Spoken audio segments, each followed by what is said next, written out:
Blog Talk Radio. What's going on, everybody? You're listening to Dealsoop Radio, home at dealsoop.com, best business blog in the world for young adults. First and foremost, I want to say happy holidays to everyone. Today is Christmas. Hope you guys are cuddled up and enjoy your families, enjoying the meals, enjoying the presents, and most importantly, really enjoying each other. And on today's show, I'm very excited to discuss, to speak to this man. It goes by the name of Toon. He has a Facebook group that has over 7,000 members. He's going to be talking about YBE TV and how he started that, and about entrepreneurship, and about several topics. He's really gaining a lot of momentum with his videos, and so much wisdom. And it's a pleasure to really have this person on the show. I also want to encourage everyone to right now log on to dealsoop.com, check that out, and also to subscribe to our YouTube channel, because that will be this interview will be on there shortly. So go ahead, check that out. The YouTube channel is Dealsoop. So let me get him online. We're going to talk about some things. We're going to talk about securing your kid's future, YBE TV, changing your environment, and a little bit about his story. So let me get him online. Hello, Toon. Yo. Yeah, I'm here. What's going on? You live on there, man. What's going on, bro? What's going on, man? First of all, how you doing this morning? How your kids doing? How your family doing? Everybody doing great, man. We enjoyed our holiday. We had fun. That's pretty much it, bro. That's real good. Well, man, I've been looking forward to this. I've actually never been so excited to speak to someone, because I know the wisdom and your story is very inspiring, and I know a lot of people will be able to feed off of it. So first and foremost, thank you for calling in and speaking to us, man. I greatly appreciate it, bro. Oh, no problem, man, no problem. All right, let's talk about what you're doing, the group, man. We need you to really to start off. What is the group YBE TV? It has over 7,000 subscribers or 7,000 members. Talk about how you started that. We started off that way. What is YBE TV? Basically, YBE TV is Young Black Entrepreneur Television. And the reason that I started that off is because I came past a really tough question, pretty much. It's going to be about 5 minutes, so just let me go and get through it, bro. I came past All right, we got about 26 minutes, man. You good. Oh, okay, cool. I came past a real tough question. And one of my friends of another race asked me, bro, he was like, bro, why is it so hard for black people? And I was like, damn, that's a good question. So I beat myself up about it a lot, and I came up with an answer. And it's information. The reason that we have it so hard is because we don't have information. So that surfaced another question. Why don't we have this information? And I beat myself up again about it, and I beat myself up again, and I came up with an answer. It goes all the way back. Now, this is going to be kind of a touchy situation, so I'm going to do it real nicely. First thing is, me and we got to realize there's a lot of cultures out here, but we got to realize one thing about one culture, and that's us, is that slavery happened. It existed. We're not blaming nobody right now for it, but it did happen. And with slavery, some other things surfaced from it. Okay, now, I'm going to tell a short story, and I'm going to play the slave in the story. I'm Toon the slave now. Now, back in the day, you got Toon the slave. I pick cotton. I work on a plantation. I was split away from my family. Okay, that's a given. Right. So Toon the slave, one day my master come to me and say, hey, Toon, come here. I'm like, what's up? He said, hey, Toon, you're free. Me, I don't know what free is. The first thing I'm going to say, free. So he's saying my work ethic is so bad that you just going to give me away? He like, no, I ain't talking about that type of free. But I mean free is go on, be with your family, find your family. You on your own, go on. I don't own you no more, go. So I'm like, okay. Now, let's go back to the course of when I was a slave. When I was a slave, it was businesses being started. The world was being established. Credit bureaus was being started. I don't even know how to read or write. I don't even know what free means. I'm still trying to wrap that around my head. I don't know what it is. So at the end of the day, I'm like, okay, so now I go out and I finally get the concept of that, and I start to reproduce. I found a lady. We had some kids. We don't know how to be a family. We were stripped from our family, so we don't even know how to correctly be a family. But my job is to teach the kids how the world works. I don't know. How to be a family. I don't know. So my level of ignorance is passed on to my kids. And then generation and generation and generation later, you got us. We still don't know. Now, with that being said, I would like to just do one more thing real quick. I just want to prove something. If we took $3,000, me and you, and went to Chicago, Right. and you Right. passed out $1 every time you got the right answer, and I passed out $100 every time I got the right answer, I bet you would run out of money before me. Now, look, let me just paint this.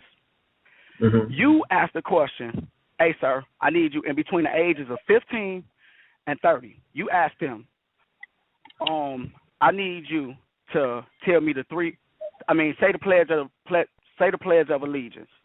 And you're going to probably be giving out dollars left and right. I'm going to ride up on people, and I'm going to say, tell me what's the 3 credit bureaus. I probably, if lucky, I'll probably give out $500 to $900. See, the thing is that in America, we didn't get the information, and nobody looked back to say, you know what, the world was established while they were slaves. Credit bureaus were started, business was started. And then, then the Jim Crow law came and all those things, and it stopped us from growing like we could have been growing.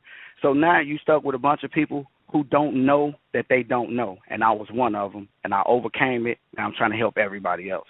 That's why BETV. Wow, that's an amazing story right there.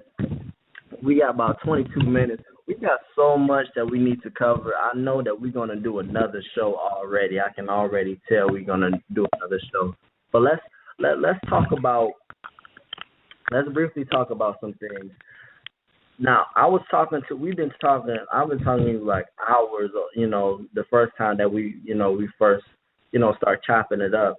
And, I kind of shared my idea of having you on the show and kind of sharing a little bit what I was doing, being part of dealsoop.com and everything. And, we're a business blog, right?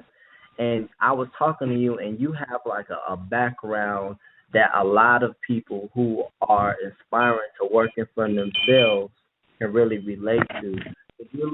Can you share a little bit of history on your entrepreneurial mindset on things, because you didn't even realize it was entrepreneurship, right?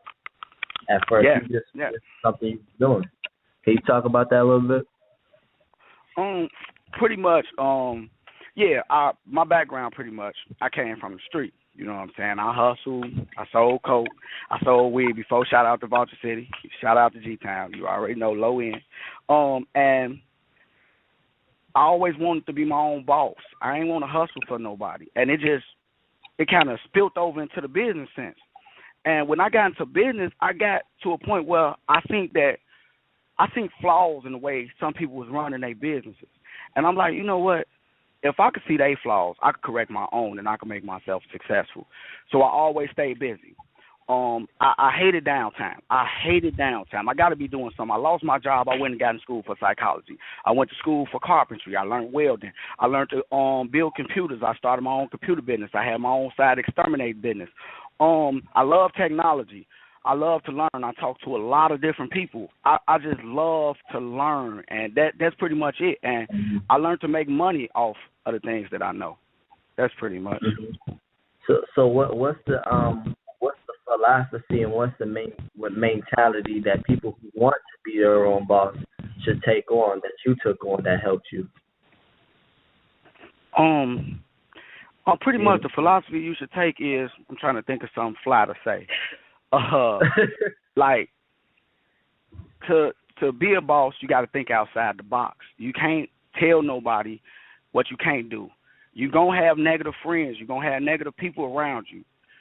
Don't ever say your plan into somebody who always negative because they will discourage you so bad.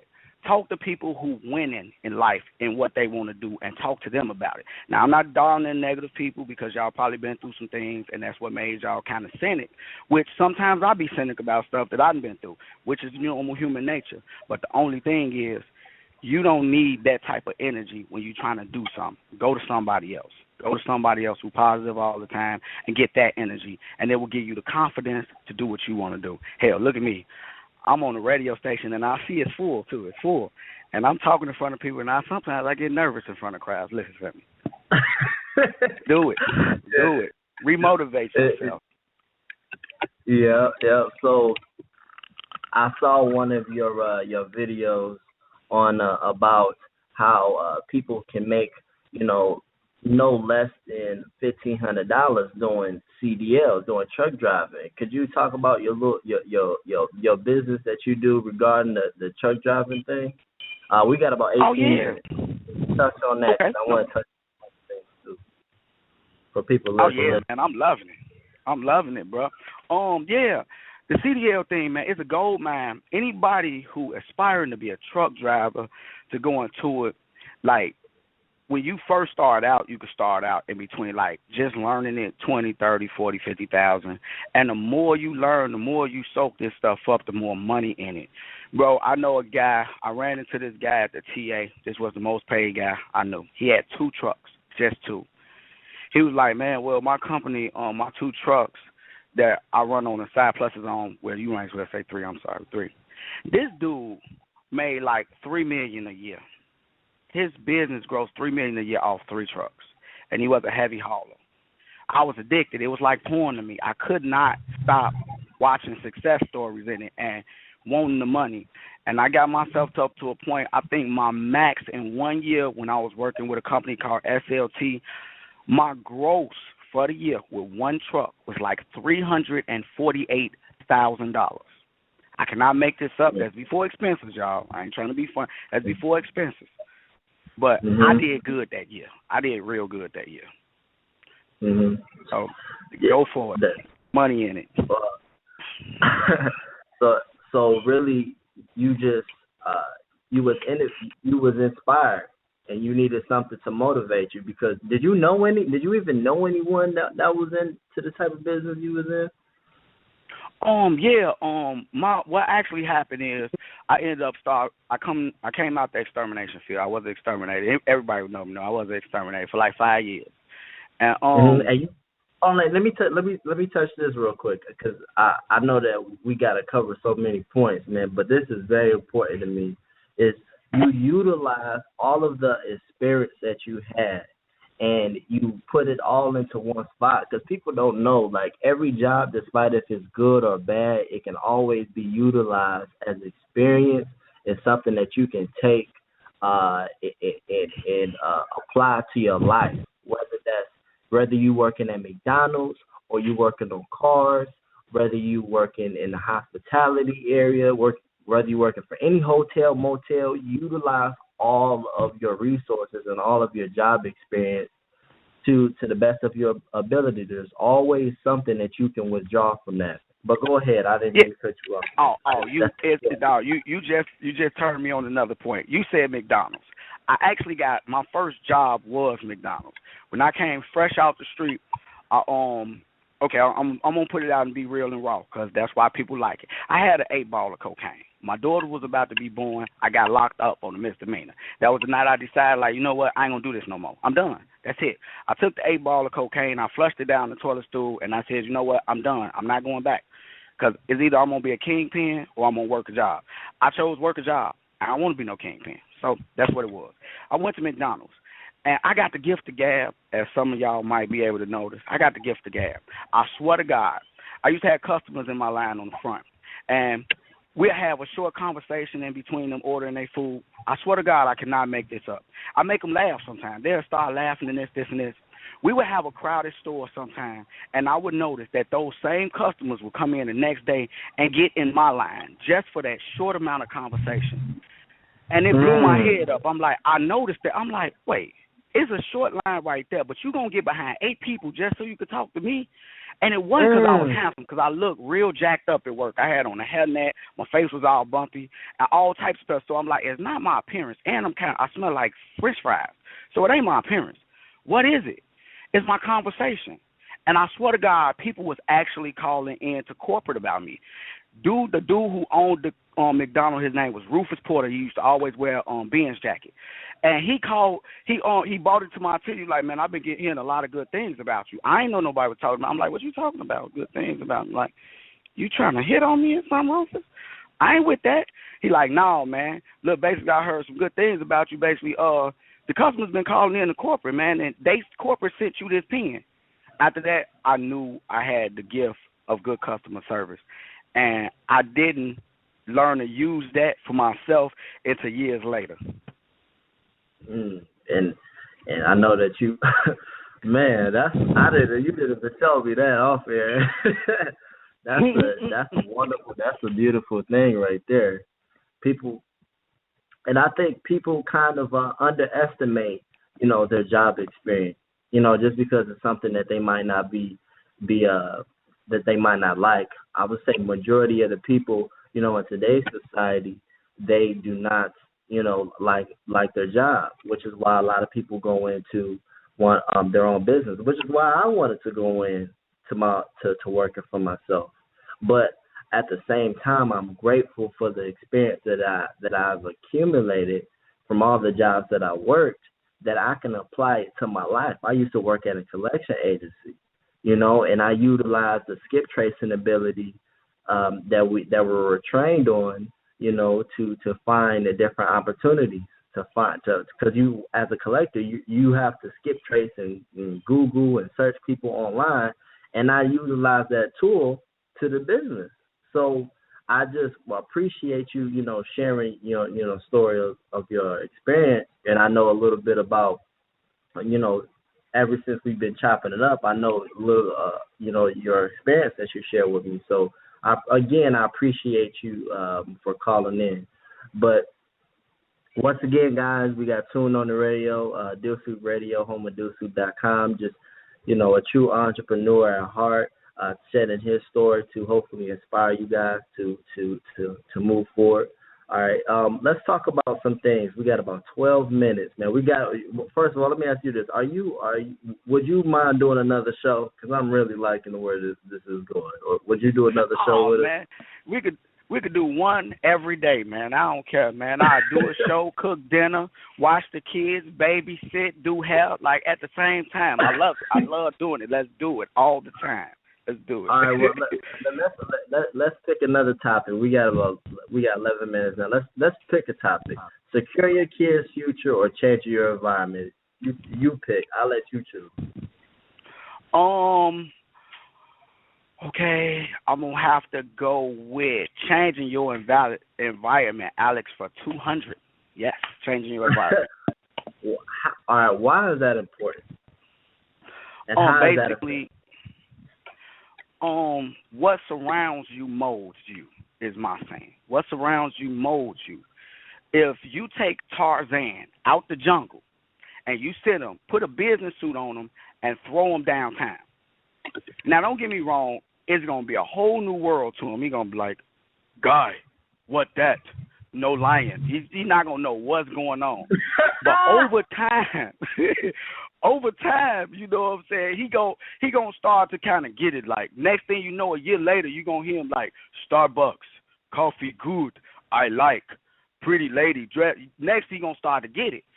5 years later, Tarzan going to be running PowerPoints for the Dow Jones like, look, I came from. And that's going to be his story, though. That's going to be his story. That's what your environment will change your story. Change your story. Okay, to put it like this, he going to be running the PowerPoint at the Dow Jones, and he going to be telling that story like, you saying that you can't be a millionaire like me? I'm Tarzan from the jungle. I dumped Jane. I got a hotter wife. I ain't like Jane no more. She wouldn't give me, okay, I can't say what I want to say, but I dumped Jane. Basically, I came from the jungle. I didn't know here. I was dropped off with nothing but a business suit, and look at me today. I run a company that's worth $3 billion on the stock market. Like, that is the thing. Change your environment. Change the people that you surround yourself by, and you will not even notice it. you will start to change yourself. And that's a lot of things that happen to me. That's it, man. I love it, man. I love it. So, so what is the most you've been through a lot just like everyone else is, but I know you have a very unique background. What is the lesson that you got out of all of your years of living? What is the lesson that that you have learned and that you apply to your life the most, you think you would say? That the majority of the things that I hear, they don't mean the same thing to me. Like, find the real meaning of the things that you hear. Like, if you say somebody's scary to me because they don't want to fight somebody, I'm like, that don't make them scary. That just means that that's not their activity that they like to take part in. But my idea of scary is somebody who's scared to step outside the box or not follow what everybody else doing. See, it's easy to walk around and be somebody else. Like, that's easy. It's hard to be yourself. Why you don't want to be yourself? Because you're scared. That's a scary person. Find the true meanings of things you told. Do you think that people choose to want to be someone else because they're just scared, or because they see something that they don't see in themselves? No, I like most people, yes and no to both. Yes, like, but at the same time, when a person just kind of feels self-conscious about themselves, they like, okay, now I ain't gonna do that. I'm just gonna do this. I don't want to do this. And then when somebody tell them that, they kind of stray back toward the pack. Like, you gotta be able to walk away from the pack and say, man, I'm my own person. I'm my own individual. Like, don't be scared to press play to something that you don't know about and learn about it. Don't be scared to be around a person. Like, how are you scared? How are you not scared when if I pull up on you in a Bentley and I'm talking that money and you notice everybody else walking away? You got to make a decision. Are you going to stay there and listen to me talk about how I got that Bentley, or are you going to walk away with everybody else? I'm the person. I'm going to stay there. I'm going to try to get a ride with him and keep on picking his brain. I know you got a Bentley and you got some money, but can I buy you some McDonald's? That's all I can afford, but I want to pick your brain. I'm going to be that person. And when I come back, they're going to be like, you a groupie. You was just all the dude face because he got a Bentley. I'm like, look, in 6 years when you see me in my Bentley, don't try to get a ride. You better have a whole bunch of tax numbers because you're going to need them. You know what I'm saying? Yeah. That's just me. Right. That's outside the box. Right, yeah, that's true. We got about 7 minutes left. Now, let's talk about, I want to try to get people to go to YBE TV. And for all the listeners, listen, make sure you go into the group and interact if you're not already in the group. Tune, I'm going to tell you this, man. I know you want to supervise YBE TV, but you got to take that supervision off, man. No, bro, I can't, bro. I can't. Like, sometimes we got to save ourselves from ourselves. I can't let my group become what I see a lot of other groups do. And I stop a lot of stuff. YBE TV, I want to let y'all know, I stop y'all from seeing twerking videos and all types. I've seen women sticking their tongue out. Yeah. And you be like, swear to God, you really read the bio and see this about networking and all these things, and you going to actually... Like, people would try to put fight videos in it, and if I let that filter go, and it becomes over flooded, next thing you know, the dam becomes over flooded, and the walls break down, and you got another stupid group. And I would not let my vision be polluted like that. Yeah, you make a good point. So what is the thing, the ultimate thing that you want people to get out of this Facebook group? We got 5 minutes. It's power. Okay, it's power in numbers, and I want to go into something real quick. I'm going to try to take 30 seconds. It's power in numbers. And basically, for every culture, we want our reparations, and we want it. We don't need it in the form of money. We need it in the form of information, y'all, and that ain't too much to ask.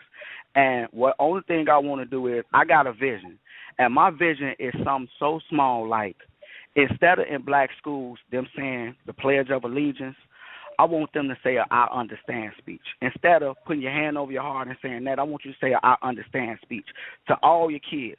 All the kids should be standing, and I'm going to give you a few of it, then we're going to move on. You put your hand over your heart, you stand up, and you say, I understand there are 3 credit bureaus. that are Equifax, TransUnion, and Experian. I understand that when I go to college, I need to find a job that's in demand. I understand that I can make millions as a doctor with a private practice. I understand lawyers drive Ferraris. I understand, back myself. I understand that I can invent things and make millions in the future. And I can add some more to that. That's my short, I understand speech. And that would change a lot. That would help to break the chains. That's what I think. You know what I'm saying? Sweet. Sweet. All right. Once again, man, we're getting ready to wrap it up. We got about 4 minutes. We got Toon with an incredible interview today. Talk about some things that people can really be inspired by. Dealsoop Radio, home of dealsoop.com. Make sure you guys subscribe to the YouTube channel. Make sure you go on Facebook, man, and request to join this group. And if you're already in this group, participate in it and invite other people. All right, and also on tune in tomorrow here back on Dealsoop Radio. We have a online business owner speaking with an online business owner for a beauty supply store. So, and it's really unique. So make sure you guys check this out. Before we get up out of here, you tuned for the day. Anything you want to say before we end the show? I can't get everybody, but I want to shout out 4 people. My man, Thomas, El Guapo, Cole, Carlise Brimage, Picasso Styles, Hubert Jones. I love y'all, bro. Thanks for y'all support. Much love, man. And I'm going to try to name people more and more as interviews go on, man. Thank y'all so much for believing in something that's bigger than all of us. YBE. Right. All right. Thanks, man. I'll talk to you soon. All right.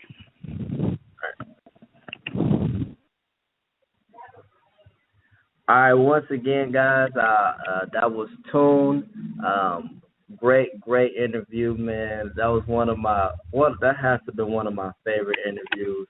Really, I just wanted to piggyback what we were talking about really, taking advantage of your job experience and your background. Really taking advantage of that. Be appreciative. Be very appreciative for what you go through, because like I say this all the time, time and time, I say that failure is an option, and also a failure is an option because you have to make it. You have to go through your mistakes, and you have to be willing to take chances. That's just the way life goes. So continue to stay consistent, continue to take chances. And you are bound to be a winner. You are a winner. You're already a winner. You just have to really take advantage of that and believe in that. And everything will fall into place, I guarantee you. I encourage everyone to go to dealsoop.com, follow us on Twitter at dealsoop, DEALSOOP. If you guys are interested, if there's any business owners out there who are looking to get some press for their company, who want to be on the show, please, reach out to us through our website. Let us know. We're doing free press because it's important to support small businesses and entrepreneurs, and we really just like to shed light on people. So continue to do that. I love you guys, man. Thank you for listening to the show. Tune in tomorrow at 1:30. Let us know what you think. Follow us on Twitter. Tell us how the show was. Tell us how we did. All right. I'll talk to you guys soon. Don't forget, if you do not believe you can fly, then you won't. If you do not believe that you can fly, then you won't. If you do not believe that you can fly, then you won't. Believe in yourself. Believe in yourself, and follow what you want to do. All right? Follow what you need to do. Just follow your path. Thank you, and we are signing out. I'm Jeremiah, your host for today, and we'll see you guys on the next show. Thanks.